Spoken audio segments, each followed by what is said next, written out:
여러분 저는요 사람을 심판하지 않습니다. 그러나 저는 지적은 합니다.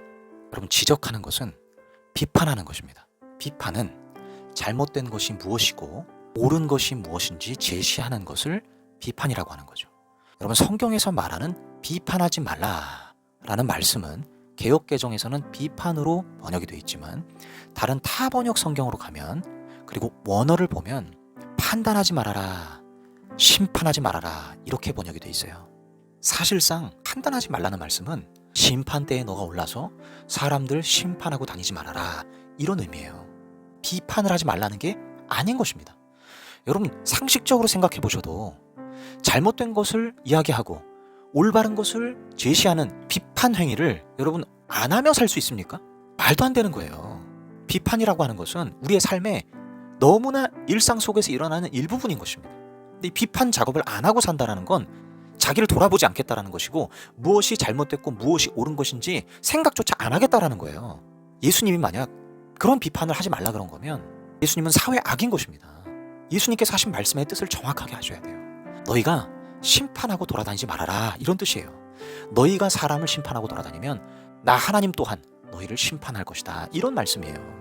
그래서 저는요 여러분 사람에게 무한 기회를 주는 편입니다.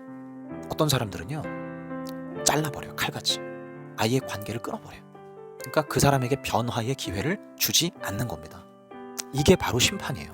저 사람을 아예 어떤 사람이라고 딱 규정 내리고 아예 손절치는 거, 여러분 이게 심판이에요. 그런데 비판은 개선의 기회를 주는 거예요. 끝없이 주는 거예요. 사도 바울이 이야기한 오래 참음의 성품, 성령의 열매, 이것이 이 비판과 함께 역사하면서 잘못된 것을 말해주고 바른 길로 나아갈 수 있도록 끊임없이 기회를 주는 것입니다. 그럼 이것을 받는 입장에서 선한 양심을 가진 사람이라면 그것을 고마워합니다. 그것을 감사하게 여깁니다. 뭔가 정죄당하는 느낌이 아니라 나를 위해서 해주는 말이구나 하는 느낌을 받아요. 물론 상처가 크신 분들은 그냥 지적만 하더라도 싫어하시는 분들이 계세요. 그리고 왜 날 정죄해? 성경에 비판하지 말라, 정죄하지 말라 그랬어? 이러면서 막 과하게 반응하시는 분들도 계시지만 그것은 그분들의 상처에 의한 작용이고 상처에 의한 모습이지 기본적으로 정상적인 상처 없는 사람들은 이런 비판들을 안 좋게 받아들이지 않습니다. 그래서 우리 크리스천들은요 남을 심판하면 안 되지만 비판은 해야 하는 것입니다.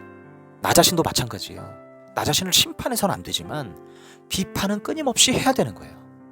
이런 건전한 비판 활동은 우리가 서로 권면해야 되는 것입니다. 제가 부교육자 생활을 약 10년 이상 하면서 저는 여러 교회를 거쳤지만 제가 교회를 떠날 때마다 했던 작업이 있어요. 저희 부서 선생님들께 저에게 따끔한 한마디를 해주십시오 이렇게 부탁을 했었습니다. 왜냐하면 저를 가장 가까이서 봐오신 분들이고 제가 사역하는 모습을 봐오신 분들이기 때문에 그분들만큼이나 저를 제대로 비판하실 수 있는 분은 없다고 생각했어요. 그래서 저는 저를 비판해달라고 부탁을 드렸어요. 아니 헤어지는 마당에, 이별하는 마당에 왜 굳이 비판을 하라고 말씀하십니까 하면서 불편해하시는 분들도 계셨습니다. 그러나 제가 계속해서 부탁을 드리니까 마침내 3년 동안 봐오면서 전사님에 대해서 아쉬웠던 부분들을 이야기를 해주시더라고요. 저는 그것들이 자양분이 됐어요. 저 자신을 돌아보는 기회가 됐습니다. 그분들이 그런 말들을 안 해주셨다면 저는 여전히 저 자신을 잘 모르고 자기 객관화를 못 시키고 제 약점을 늘 달고 살았을 거예요. 그렇게 저 자신을 비판하는 작업을 제가 끊임없이 하려고 하다 보니 그래도 이전보다 조금씩 나아지는 성장이 있었고 이것을 하나님 기뻐하신다는 걸 제가 느낄 수 있었거든요. 그래서 우리 그리스도인들은 마땅히 비판을 할 줄 알아야 하고 비판을 받을 줄 알아야 하는 것입니다. 성경에 비판하지 말라 그랬어 하면서 자기 방어를 하거나 혹은 누군가가 남을 비판할 때 그러면 안 돼 라고 말하는 게 아니라 오히려 그 비판하는 내용을 잘 새겨듣고 남을 심판하는 것이 아니라면 그 비판은 아주 중요한 것임을 알고 배우고 고치고 교정해 나가야 되는 거예요. 너무나도 많은 사람들이 이걸 몰라요. 그냥 성경에 비판하지 말라라고 써있다고 비판하는 행위 자체를 하나님이 금하신 것으로 생각해요. 그러나 여러분 그렇지 않습니다. 한국교회 안에 이런 비판들을 굉장히 도외시하는 흐름이 있는데 이것들이 좀 바로잡혔으면 좋겠고 주 안에서 서로 바로잡아주는 그러한 건전한 비판들이 있었으면 좋겠다 하는 생각을 가져봅니다. 그러니 여러분 오늘 하루 살아가실 때 누군가가 나를 지적해오고 내가 어떻게 바뀌어야 된다라고 얘기해올 때 여러분 기분 나쁘게 듣지 마시고 이게 필요한 말일 수 있겠다 하는 마음으로 받아들이실 수 있었으면 좋겠어요. 저도 그렇게 살고 있고, 저는 우리 교회 교우들에게도 그렇게 가르칩니다.